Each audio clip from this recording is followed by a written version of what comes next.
All right, so obviously we have JJ, who's going to be number 11 throughout this review, right here as a 7 tech, 8i for Jermaine Johnson. Let's watch dominate tight end.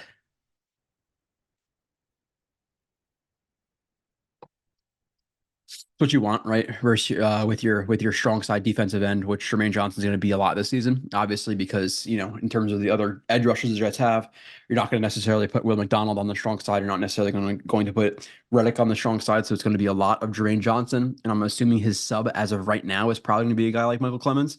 Um, but JJ comes off the ball. Obviously, you have the tight end who's going to run block him. JJ feels that, aggressively shoots his hands, lands his hands first, good leverage, gets good extension.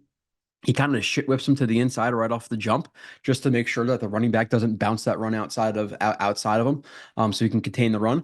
As soon as he sees that the running back is taking that run a little bit more vertical, he drives the tight end inside.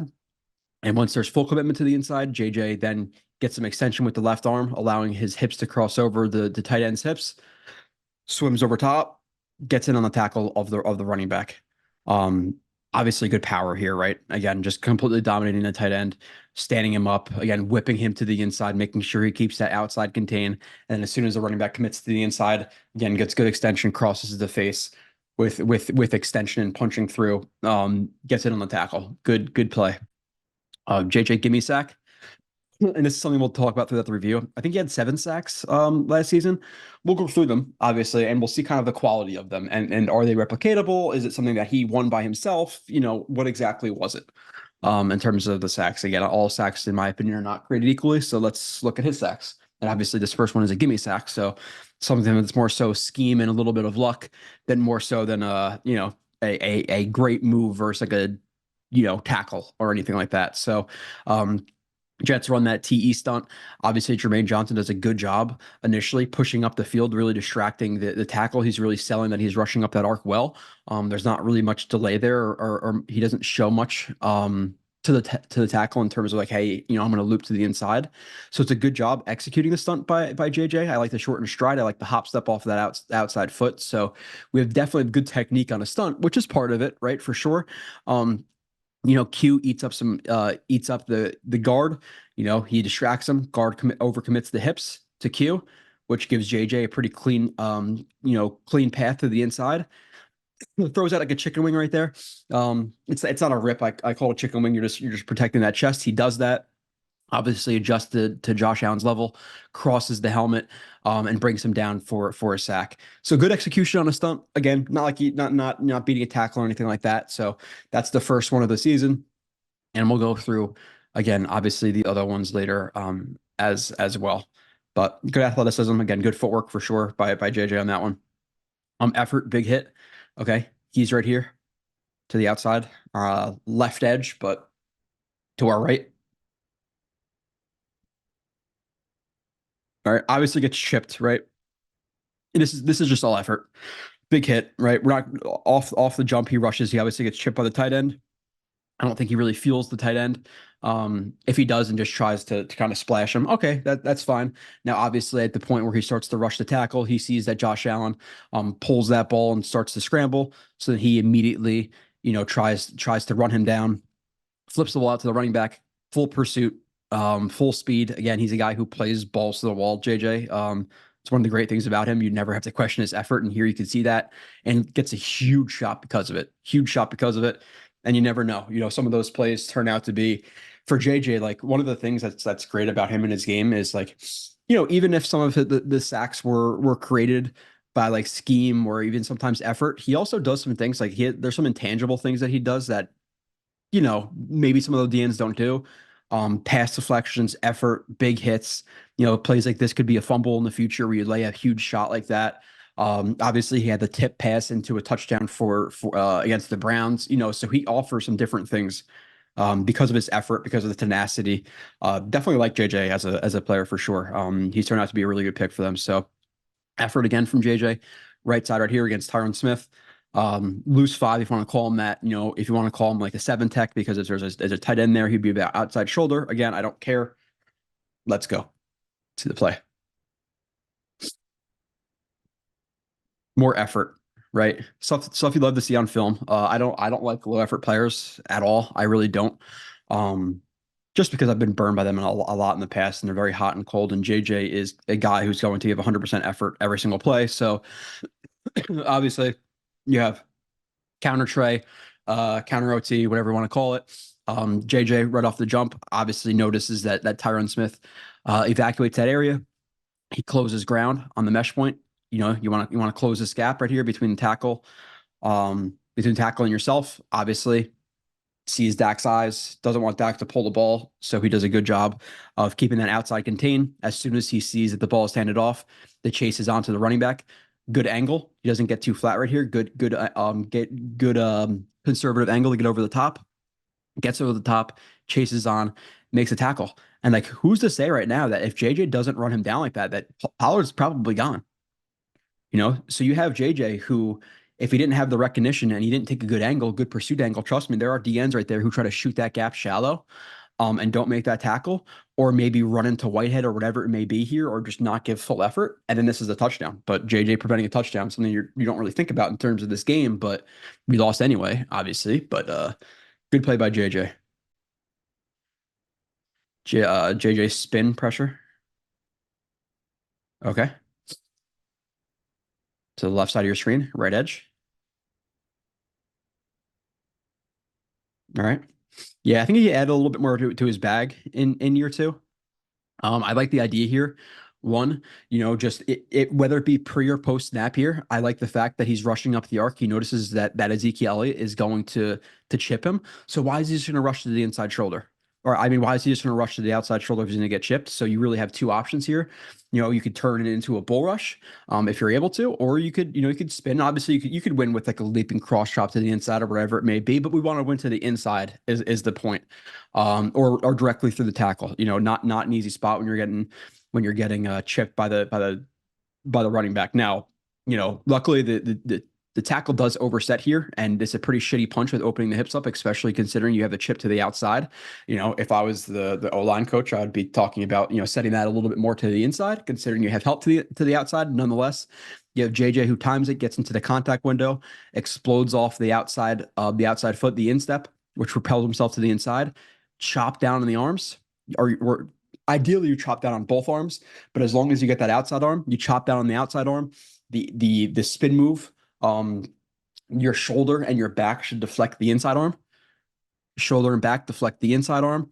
Left arm comes around in the ice pick. Ice pick doesn't fully set in, because he doesn't get the spin so cleanly, because he does get caught a little bit by that left hand, so he's not able to kind of close necessary ground. You do want to close as much ground as you possibly can to the tackle here, and really take care of that hand, like kind of like shooting it off your back, and then you want to take that left elbow right there, and ideally you want to get the elbow past the midline, or like the center line of the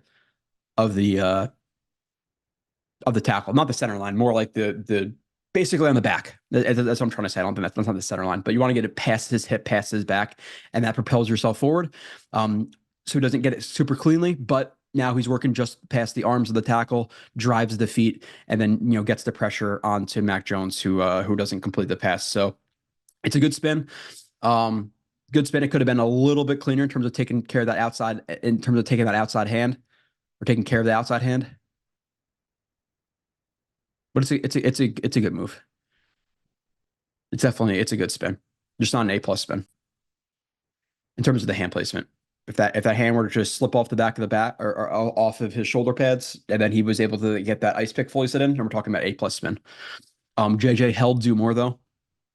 Okay. We all know what this play was with the freaking Chiefs, which the Jets got screwed out of 3 or 4 plays in this game, which ultimately did make the difference. JJ started to play a little bit more like stand up in the A gap, versus the center, versus the guard at times last year. The Jets were a little bit more multiple in their scheme and their defensive line, which I like. I think you could take it. I think JJ's strong enough to play on the inside versus the interior offensive lineman. In terms of like being able to handle them in pass rush situations, I don't want him to be there, anchoring down, versus like an ace combo block or anything like that. But one-on-one pass rush situations, I think he's strong enough to play in there. But then he's quicker than these guys, so he could beat them for sacks. But I don't even think that's what happens here. But he does get held, so let's watch here. Okay, so obviously the Jets try to run a stunt right there. JFM crashes to the inside, ET stunt. He tries to loop around. The Chiefs pick it up pretty well. Now with this one, we'd like to see JJ maybe sell it a little bit more, like throw his hands up. But you have a clear hold nonetheless, right? It's a freaking hold. Again, you have the stunt. He just tries to bull rush him, and then he's trying to bull jerk himself through. But you have Donovan Smith, who clearly grabs the outside of the shoulder pad. Again, if you're inside, if his arms are inside, okay, but his hands are clearly to the outside and completely grabbing him. Now, I would like to see JJ not necessarily, he kind of just looks around and looks for a ref instead of throwing his hands up and like falling to the ground. There is a way to sell this. You got to LeBron James this and throw your hands up in the air and and flop. But it's a bad hold nonetheless. Again, he tries to bull jerk him, and again, clearly to the outside of the shoulder pad, completely wrapping him up. Don't look around though. Sell it. Fall down if you have to. Jump in the air and fall down. Throw your hands up. You got to make it blatantly obvious to the refs against the Chiefs that they're holding you, because if not, they're going to try to do their best to ignore it.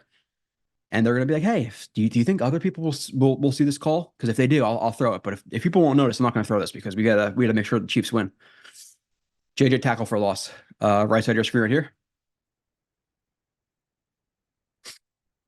Yeah, he's good in the run game. That is for sure. So obviously as the ball is snapped, comes off the ball, he notices the exchange between quarterback and running back getting wide, quarterback looking to pitch to him in conjunction with his peripheral vision, himself seeing that he's going to get cracked, throws on the brakes a little bit, club, arm over, clears himself, good angle, more outside in. Again, force that running back inside. If anything, your pursuit's coming from the inside, not necessarily the outside, but has enough athleticism to get a hand on and throw him into the ground. Good play by JJ. A really good play by JJ. Again, just recognizing the exchange between the quarterback and the running back. Obviously, again, putting on the brakes, club arm over. You can see the athleticism, quick to get outside, quick acceleration. Good job breaking down. And then talk some smack to Pacheco, but good job with tackle for loss there for sure. JJ bull rush, more direct than before, shallow. Okay. Right side of your screen versus the left tackle. Yeah. Yeah, this is something that I wanted to see him do more in his rookie year, that I think he was a little bit more decisive in year two with his bull rush.